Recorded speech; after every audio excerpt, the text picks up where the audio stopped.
whose fur has a very good market this year, selling for as much as $200 per pelt. As long as Maddie's luck wasn't too bad, he believed this trip wouldn't be a loss. Because his backpack could only carry 8 traps, he had to make each one count. With years of trapping experience, Maddie quickly spotted sable tracks. So he decisively set a trap here, using the same method as before. He cut down a tree and then tied it diagonally to another tree. Next, he placed the bait at the top of the wood, with the trap right behind it. Just like that, the first trap was set. He continued deeper into the forest. After a few hours of work, Maddie had set out all 8 traps. Now, he needed a good night's rest and would check the results tomorrow. A new day quickly arrived. Maddie, with his gear, headed to where he had set the traps. He soon reached the first trap, but it was empty. However, Maddie wasn't too concerned. It's normal not to catch anything on the first day. He moved on to the second trap location, and, unsurprisingly, it was also empty. Then he came to the third, which was just like the first 2. When he reached the 5th trap, luck finally turned his way. A sable quietly hung in the trap, which greatly boosted Maddie's confidence. Initially, he had doubted his choice to come to this unfamiliar area, since no one had ever set foot here, and he didn't know what the natural resources were like. But now, with this promising start, Maddie believed he could achieve a good haul here. The next day, Maddie planned to press his advantage. While checking the traps, he intended to expand his hunting range. His plan was to use the camp as a central point and expand outwards in a 6-kilometer radius, eventually forming a circular trapping line. This way, even without a snowmobile, he wouldn't have to worry about straying too far from camp. Today, Maddie's luck was very good. The first trap had already yielded results. Clearly, the resources here were abundant. So, Maddie resolved to speed up the expansion. But sometimes, fate likes to play jokes. When he joyfully reached the second trap, all that was left inside the trap was a sable paw. The sudden mishap cooled Maddie's heart instantly. The prey had been snatched away. What could have done it? Maddie carefully examined the scene and discovered, from the remaining traces, that the thief was a wolverine. You should know, wolverines are like the big brothers of badgers, with combat abilities so formidable even brown bears would avoid them. They are also greedy omnivores that will eat almost anything. For hunters, the appearance of such a creature on their trapping line might as well mean bankruptcy for that line. Now Maddie could only pray that it was just passing through. Then he reached the third trap, but the situation he feared still happened. Other than a triggered empty trap, nothing was left for Maddie. A wolverine's keen sense of smell allows it to track from one trap to another by the scent of the bait, destroying an entire trapping line. Seeing what Maddie was up against, you can guess what happened next. After resetting the traps, Maddie arrived at the fourth trap, and sure enough, the situation was the same as the previous ones. The prey had been snatched by the wolverine. Then he came to the fifth setup point. By now, Maddie's frustration was burning. These traps had already cost him nearly $1,000. He needed to find a way to get rid of this nuisance. To kill this kind of carnivore, he would need to use large traps. Due to the weight limitations of Maddie's plane, he had only brought 2 spare large traps. He just hopes these 2 can help him out. Otherwise, Maddie's hunting season might be ruined again. Then Maddie came to a big tree. He used a method of setting a single trap, hanging the bait on the tree. Then, he made an entrance with branches for a wolverine to enter, placing a trap at the entrance. If the wolverine dares to enter, it won't be able to get out.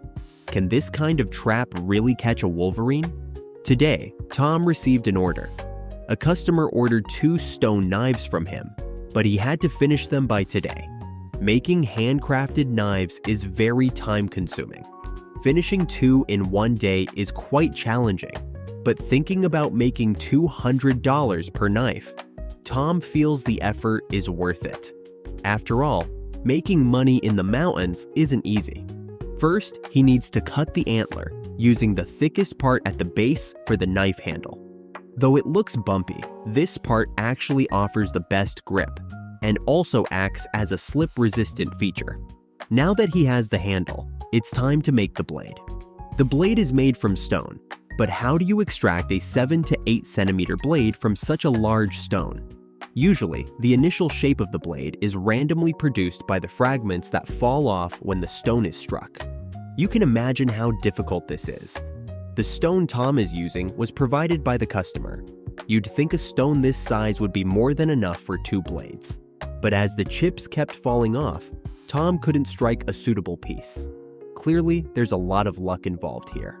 Seeing the stone getting smaller, Tom didn't dare to continue, as he might run out of material. Having no choice, Tom had to ask for help from an old friend.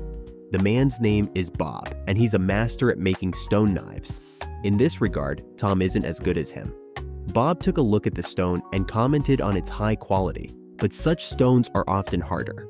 If you strike too lightly, it won't work as well. Knowing this makes things easier. With one strong strike from Bob, a perfectly sized stone flake fell off. Tom was stunned and couldn't help but exclaim that Bob truly was a master of knife making. Then, Tom invited Bob to collaborate. Bob would make the blades, and Tom would handle the handles and assembly. They would split the earnings evenly. Bob was naturally happy to agree, and they both got busy. In no time, Bob had crafted a fine blade. Tom took it over and couldn't let go, checking if the size met the requirements. But then an accident happened first. Stone knives' fear impacts the most. A clear snapping sound broke the old hunter's heart, making the 2 old men look at each other in an extremely awkward scene. Fortunately, only the tip of the knife was broken, and it could still be salvaged. With some work from Bob, the blade was successfully reshaped. The rest of the work was up to Tom. He slotted one end of the antler, then glued the blade and antler together. With that, the first stone knife was complete. Because Tom wasted too much material earlier, the remaining stone could not provide a perfect blade. So Bob brought out his prized possession, a type of stone called obsidian, formed from the cooling of volcanic lava.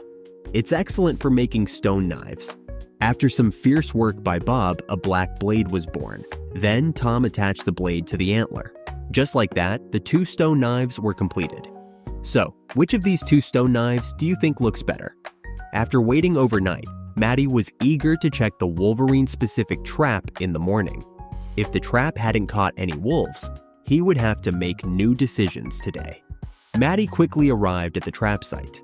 The good news was that there were lots of wolf prints around the trap, but reality is often harsh. The cunning Wolverine hadn't been fooled. Maddie's first encounter with the Wolverine ended in failure. It looked like he needed to change his plans immediately, since time waits for no one.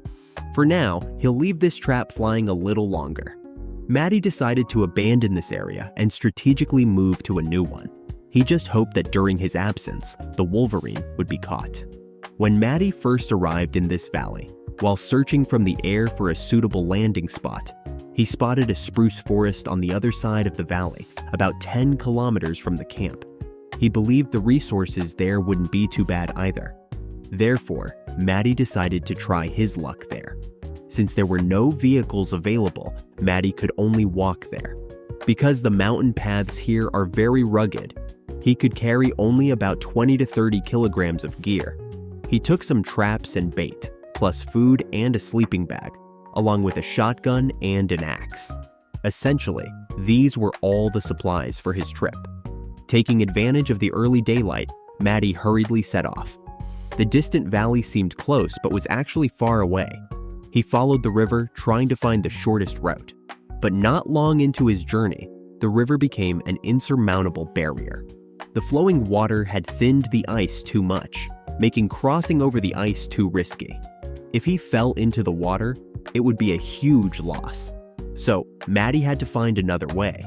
Now, the only option left was to climb over the mountain in front of him. But climbing in heavy snow is undoubtedly dangerous. Snow, loose stones, and dead wood. Any of these could spell disaster for Maddie. However, Matty felt none of these were a big deal. With a heavy burden on his shoulders for his wife and children, for that warm home, he had to keep going. Fortunately, after a tough journey, Matty finally reached the mountaintop. By then, the sky had gradually darkened and the relentless cold wind kept beating against him. He needed to quickly find a safe spot to rest. Because he couldn't carry a tent, he had to use a large tree as a temporary resting place. Spruce branches could separate the sleeping bag from contact with the snow. Matty cut some and laid them under the tree as a makeshift mattress. Just like that, a temporary shelter was set up. After a simple replenishment, Matty went to sleep early. It's hard to imagine how torturous it is to camp outdoors in such weather. After a long night, Matty woke up from his sleep. Just by looking at his expression, you could tell he had a very desperate night.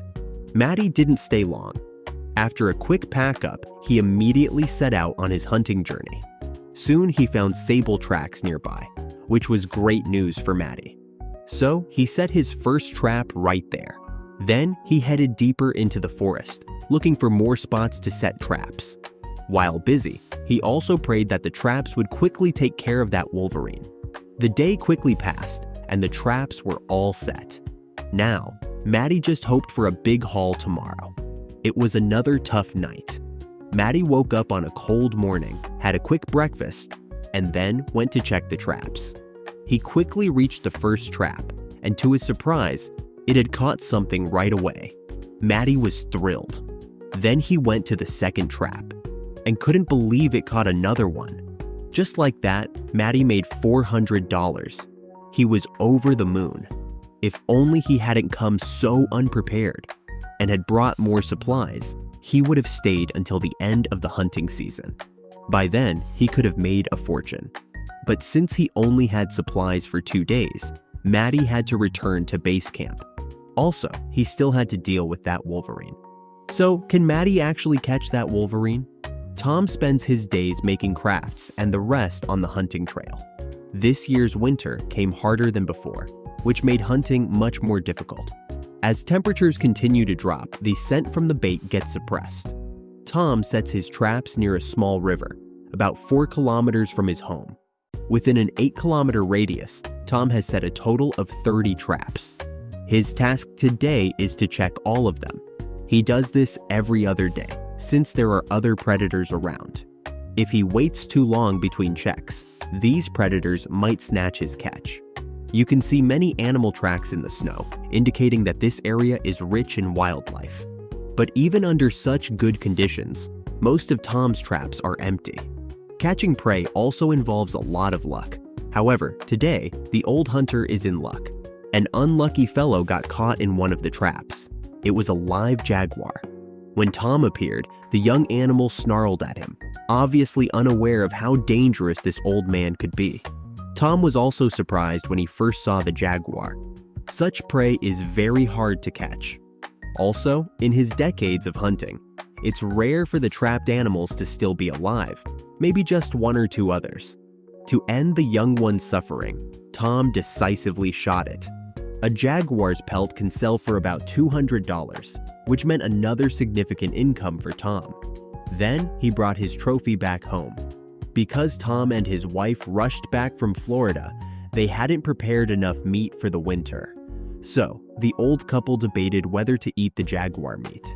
They had never eaten this type of meat in their lives, so they were really curious about what it tastes like. I'm curious about the taste too. If anyone has tried it, please satisfy my curiosity in the comments. Tom then started to skin the jaguar. With the old hunter's expert knife skills, the hide was quickly removed. The meat was handed over to Nancy to cook. The reason the hide sells for $200 is largely due to Tom's excellent processing skills. Moreover, Tom makes sure every part of the fur is cleaned meticulously, which further enhances the overall value of the hide. Soon, Nancy brought over the cooked jaguar meat. It looked like it tasted pretty good. With the harsh winter, food scarcity in the mountains increases. This makes many animals more desperate for food. Those that can't find food start targeting local poultry. To prevent these wild animal invasions, residents often turn to Tom for help. Over time, he has earned the nickname of the Trapper. Today, Tom was invited to handle such a matter. Apparently, a wild animal recently invaded a neighbor's chicken coop, stealing several chickens. So, the neighbor wanted Tom's help to resolve the issue. Tom has now arrived at the site. Right away, he noticed animal tracks in the snow. Based on the animal hair left in the snow, Tom determined the culprit was a jaguar. This was the second jaguar he encountered this year. The meat from the last one left Tom savoring its taste. And now another one had shown up right at his doorstep. Tom was ready to taste that delicious meat again. He then entered the chicken coop. Inside, it was a mess, and the dead chickens were eaten clean. There were 2 deep holes in a corner of the wall, likely left by the jaguar. Looking at the situation, this jaguar seemed to want to settle in here. Clearly, it had turned the chicken coop into its backyard. With this in mind, Tom decided to turn the tables. He set traps around the holes, so if the jaguar was still inside or wanted to enter the coop again, these 2 holes would be its only way in or out. After some busy work, the traps were set. Before leaving, Tom didn't forget to warn the hens, "Don't sleep tonight, stay alert, and watch the show." However, Tom didn't expect his joke to actually come true. After a night's wait, he returned to the chicken coop. As he entered, a foul smell almost choked him. Clearly, the culprit had visited again last night. Upon closer inspection, sure enough, the jaguar was caught in the trap. Tom was secretly delighted. Not only did this mean another $200 in his pocket, but also more delicious jaguar meat to eat. But just when Tom thought it was all over, he realized the overwhelming stench in the coop wasn't coming from the jaguar. This puzzled Tom. Then, something in the hole caught his attention. Tom crouched down for a closer look and noticed something else inside. So he reached in and pulled it out. Turns out, it was a dead skunk. But this left Tom even more puzzled. Where had this creature come from? Now let me do a bit of detective work for you. The jaguar and the skunk happened to meet in the hole, so a fierce battle broke out between them. In the end, the skunk couldn't beat the jaguar and released a stinky spray before retreating to the northwest. Then, because the jaguar couldn't stand the smell, it panicked and ran right into the trap. Just like that, both animals met their end. Do you guys think my deduction is right? Feel free to share your guesses in the comments. But no matter what, Tom ended up being the ultimate winner. After temporarily moving his hunting ground, and because Maddie's supplies were limited, he must return to his camp, which is several kilometers away, tomorrow. At the same time, he still needs to deal with that darn wolf. While processing the fur, Maddie began to plan his route back for tomorrow. Coming here, he had to climb mountains and circle rivers, which not only took a lot of time but was also very dangerous. So he's not planning to return the same way. Instead, he's looking to cross the river using an ice bridge, which could significantly shorten his return trip if successful. If not, he might not make it back to camp before dark. Clearly, he's gambling on his luck. But given his luck these past seasons, it doesn't seem like it will go smoothly for Maddie. Perhaps understanding that his luck has been bad lately, he sets off 2 hours before dawn, planning to follow the river, believing there will be flatter areas along the way. Hours pass, and Maddie is now only halfway back to camp. Now, just crossing this river, he could reach camp before dark. However, in search of the best crossing spot, Maddie ended up circling the area for over an hour. Luckily, he eventually found an ice bridge that could be crossed, but Maddie didn't take any chances. To ensure safety, he kept tapping the ice with his axe. After several tests, Maddie finally crossed this barrier. But now, with only 2 hours until dark, he had to hurry. A few more hours pass and Maddie makes it back to camp just as it gets dark. Now he needs to quickly start a fire and then get some comfortable sleep, as the last 2 days of travel have really worn him out. A new day quickly arrives. And today, Maddie has an important task: to settle scores with the Wolverine. A few days ago, he set traps along the hunting line to catch the Wolverine. Now he needs to check these traps. Maddie faces 2 possibilities. First, if he catches the wolf, he can continue hunting in this area. Second, if not, he'll pack up dejectedly and move to the temporary hunting ground from yesterday. He quickly arrives at the first trap, but unfortunately, it's empty. Matty is disappointed. Then he goes to the second trap, which also hasn't been triggered. Matty is very frustrated. It seems like even fate wants him to give up this hunting line. At this point, Matty can only dismantle the traps and head back to camp to pack up for the new camp. Matty feels dejected, his reputation as a seasoned hunter ruined by the Wolverine. However, once a person's luck hits rock bottom, their fortune might turn. Just as Matty returns to camp, he notices wolf tracks all over the snow. Judging by their freshness, they must have been left while he was checking the traps. Clearly, the Wolverine has targeted Matty's tent. This is too disrespectful. Matty decides it's time to make the Wolverine pay a painful price. Since the Wolverine was just at the camp, it must still be nearby.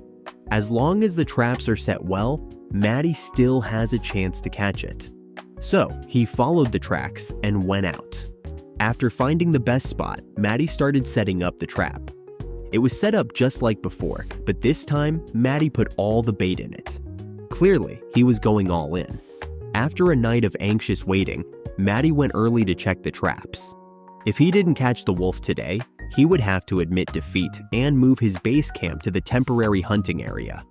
After all, he didn't have much time left this hunting season.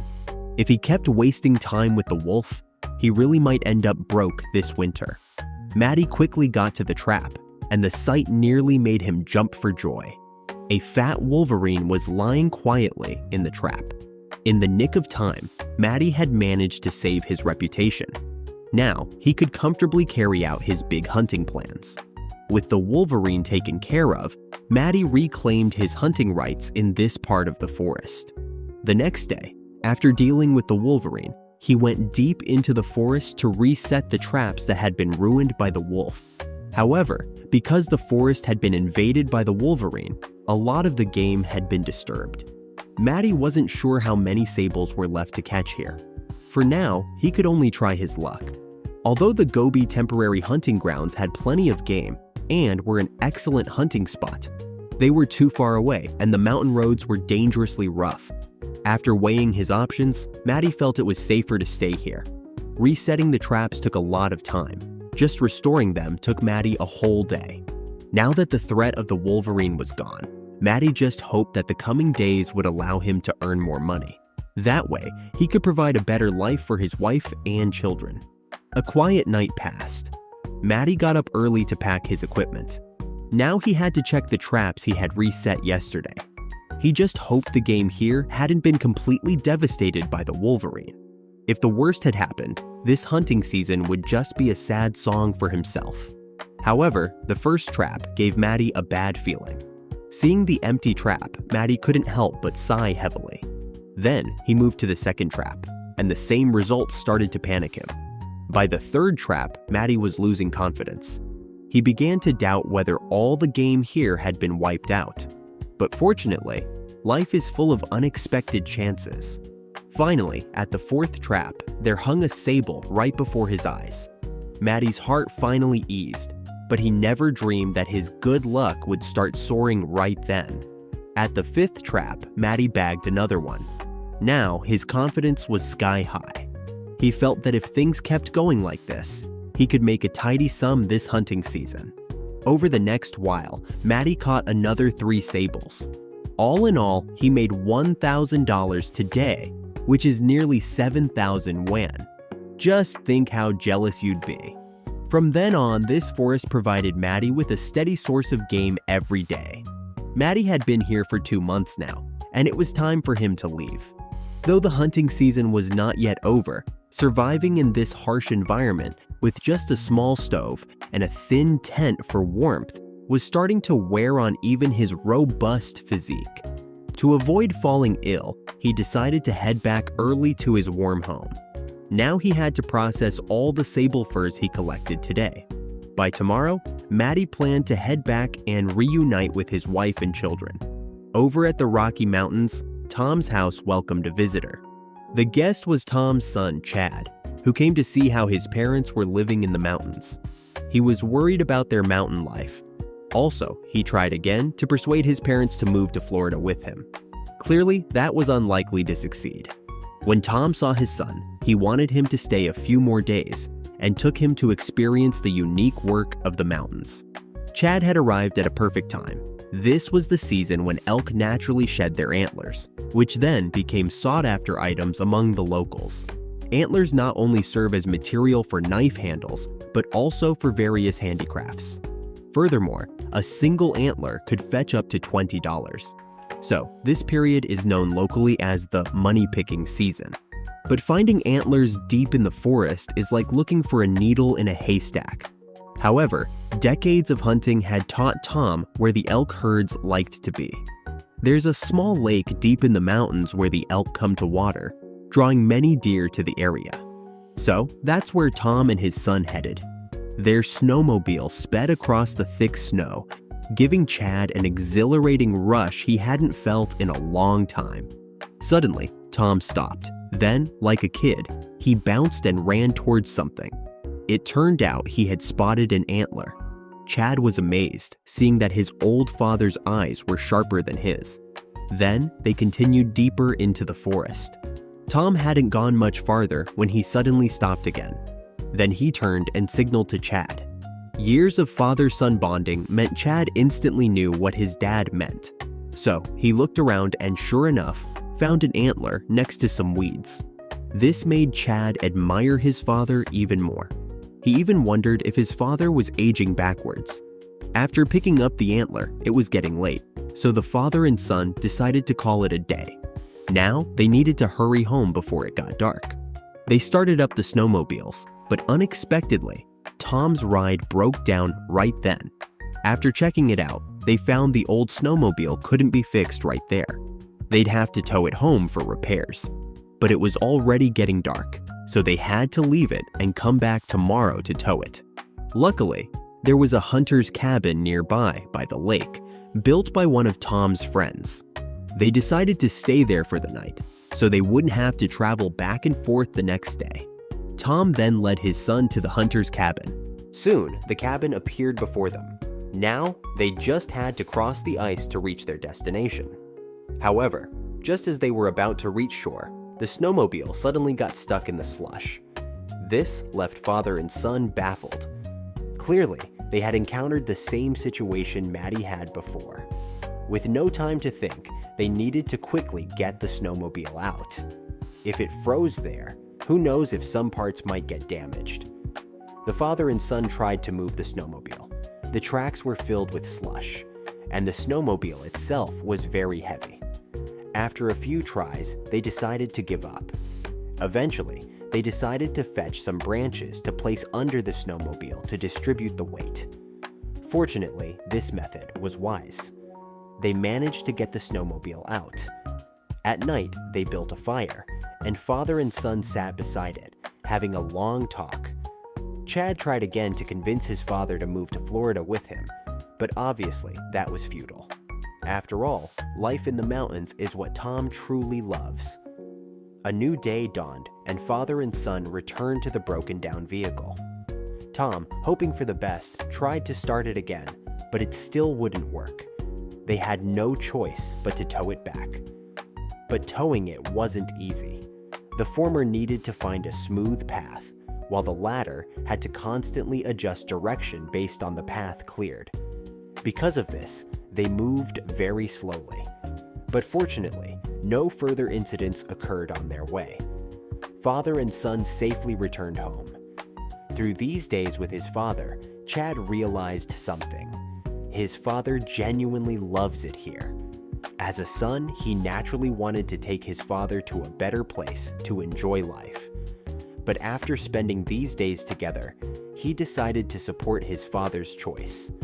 After 2 months of hunting in the harsh Alaskan wilderness, it was finally time for Maddie to go home. Today, he needed to pack all his bags and then take a 3-hour flight back to his warm home.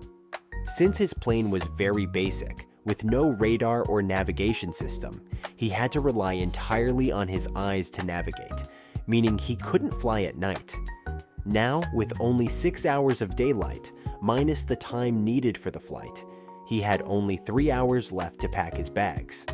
Because the plane's engine needed to be preheated, the first thing Matty did upon waking up was put a heater in the engine compartment of the plane. Then he went back to pack his belongings. First, Matty moved everything out of the tent. Then he started dismantling the tent. Because the tent had been heated inside for a long time, the melted snow had refrozen at the edges of the tent. Now, Matty had to carefully chip away at it, bit by bit. If he was too rough, he could easily tear the tent. Matty said that this tent had cost him a lot of money.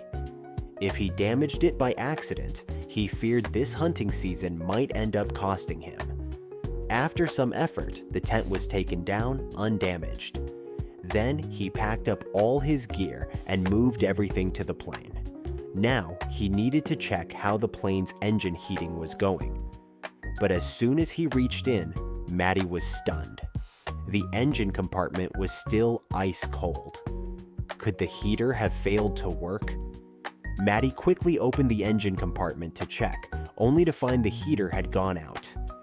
This was awkward. With only 3 hours of daylight left and the plane not starting, he would have to stay here another night. But now the tent was already taken down.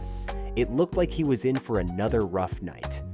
With no better option, Matty decided to spend the night in the plane's cargo hold. The next day dawned while it was still dark. Matty started a fire next to the plane to warm up. He must have been quite cold last night. Once he warmed up a bit, Matty went back to the plane and placed the heater back in the engine compartment. After double-checking everything, he returned to the cargo hold to catch some more sleep. With spring arriving, the first thing Matty did upon waking was to check if the engine compartment temperature was normal. Seeing him breathe a sigh of relief, you could tell he was finally going to make it home today. Then, Matty loaded all his supplies onto the plane. But now he faced a new problem. Recent strong winds had stripped the area of snow, leaving only bare dirt and rocks. Matty's plane, which had no wheels and just a thin ski, faced a risky takeoff from this terrain. But he couldn't worry about that now. Desperate to get home, he had to just go for it. As the plane started, Matty headed towards the makeshift runway. Fortunately, after a bit of a bumpy start, the plane successfully took to the sky. Now, as long as there were no accidents, Matty would be reunited with his family in 3 hours. Time flew by quickly. Before he knew it, Matty was flying over his home. His wife and kids had been waiting a long time. As the plane landed smoothly, Matty and his family embraced tightly.